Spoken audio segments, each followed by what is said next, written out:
wasu yaran yau in ka gansu billahi lazi ba za ka bambanta su da marayu ba, domin duk amfanin da iyaye suke musu su iyayensu ba su yi musu, sun basu suna ta gararan ba.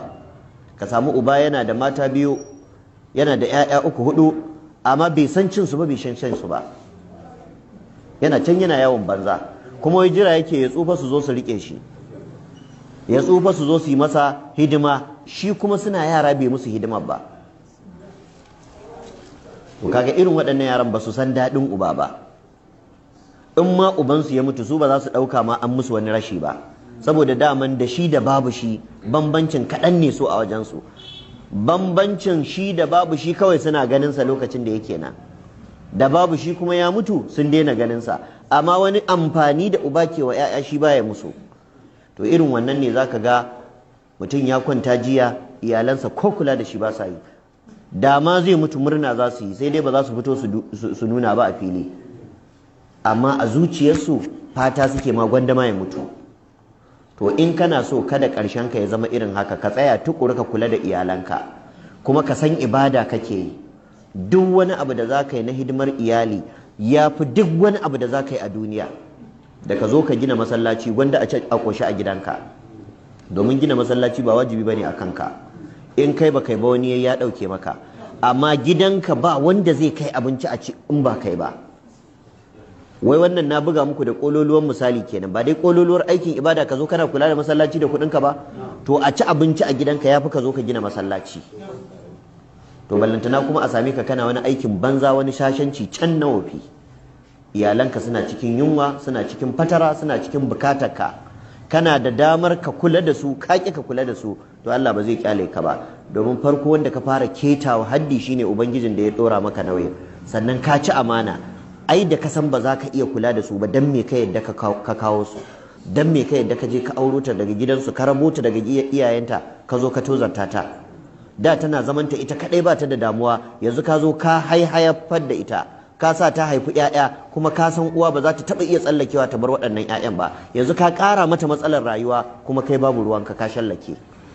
To duk halin da suka shiga na garari sai Allah ya kama ka, ba zai kyale ka ba. Manzo Allah ya ce kafa bil mar'i ithman ay yudayyi ma yaqut. Kololuwan laifin mutum a ce ya wulakanta iyalansa, ya ki kula da su, ya ki ba su abinci, ya ki ba su tufafi mai kyau, ya ki ba su rayuwa mai kyau, ya ki kula da makarantarsu, ya ki kula da lafiyarsu. To wannan kololuwan laifin da zaka yi wa Allah ka kure, in dai ba shirka ba. Da haka da yawa zaka ga mutane a yau, musamman a arewacin Najeriya, musamman a ƙari irin na Kano, musamman ƙabilar Hausa Fulani, su haifi 'ya'ya su zubar, su haifi 'ya'yan ba sa kula da su, sun dai san su haifa, amma ɗawainiyar haihuwar ba a gabansu take ba. Kaga wannan ba ƙalamin bala'i ba ne ba. In an yi magana, ai annabi ya ce mu hayayyafa zai alfahari da mu, da irin waɗannan 'ya'yan zai alfahari? Ba da irin waɗannan 'ya'yan annabi zai alfahari ba, da 'ya'yan da aka haife su aka kula da tarbiyyarsu, aka kula da lafiyarsu, aka koya musu addini, ba a watsar da su ba a rayuwa, ba su san makama ba, waɗanda suka tashi suka san sallah, suka san salati sakamakon tarbiyyar da iyayensu suka yi musu.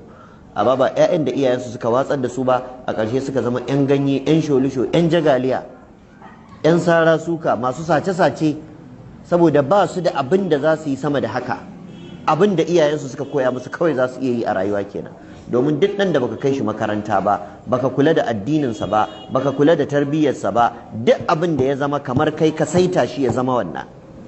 Domin in so kake yi ya zama nagari, ba za ka watsar da shi irin haka ba. Da haka da yawa daga cikin iyaye wallahi sai Allah ya musu hisabi da 'ya'yansu, sai Allah ya musu hisabi da matansu. Da yawa daga cikin mazaje a yau, sakamakon tozartar da rayuwarsu da suka yi da wulakantar da su da suka yi. Wajibi ne in dai ka samu ka ci, dole iyalanka su ci, amma kai ka ci kai ɓul, su kuma ka bar su cikin wahala, Allah ba zai kyale ka ba. Yana ma daga cikin abin da ke jefa iyaye maza a cikin wahalar rayuwa shine rashin kula da iyali. Saboda daman Allah yana hore maka ne kai ma dan kai hidima, tunda ka watsar da su ka ƙi musu hidima, shi ma Allah sai ya watsar da kai. Sai kaga kana ta zuwa kasuwa, duk abokan kasuwancinka sun yi arziki, kai ku ka ƙare a aikin banza. Saboda ai Allah yana baka kuɗin ne dan ka zo kai wata hidima, ka ƙi kai, ya zai baka? Sai kaga idan aiki ne, wane duk abin da ya sa gaba na sana'a sai Allah ya sa masa albarka saboda yana sauke nauyin da Allah ya dora masa, amma kai kuwa ina. Da ka ka'idar Allah ya bin adam unfik alaika, haka Allah ya ce ya kai dan adam ka ciyar da wanda na ce ka ciyar ni ma zan baka. Amma matukar Allah zai baka kai kuma ka ki isarwa da inda ya ce ka isar, to shi ma gobe ba zai baka ba. Da haka ya kamata mu gane wannan, kuma a ƙarshe wannan zai ja maka raini da wulakanci da kaskanci a wajen iyalinka. Kana ji kana gani 'ya'yanka za su fi ƙarfinka, za ka gaya musu magana ba za su ji ba. Saboda me? Saboda baka ɗauki ɗawainiyar rayuwarsu ba. Kana ji kana gani za ka gaya matarka magana ko kula kama ba za ta yi ba. Saboda me? Saboda baka ɗauke mata bukatunta na yau da kullum ba.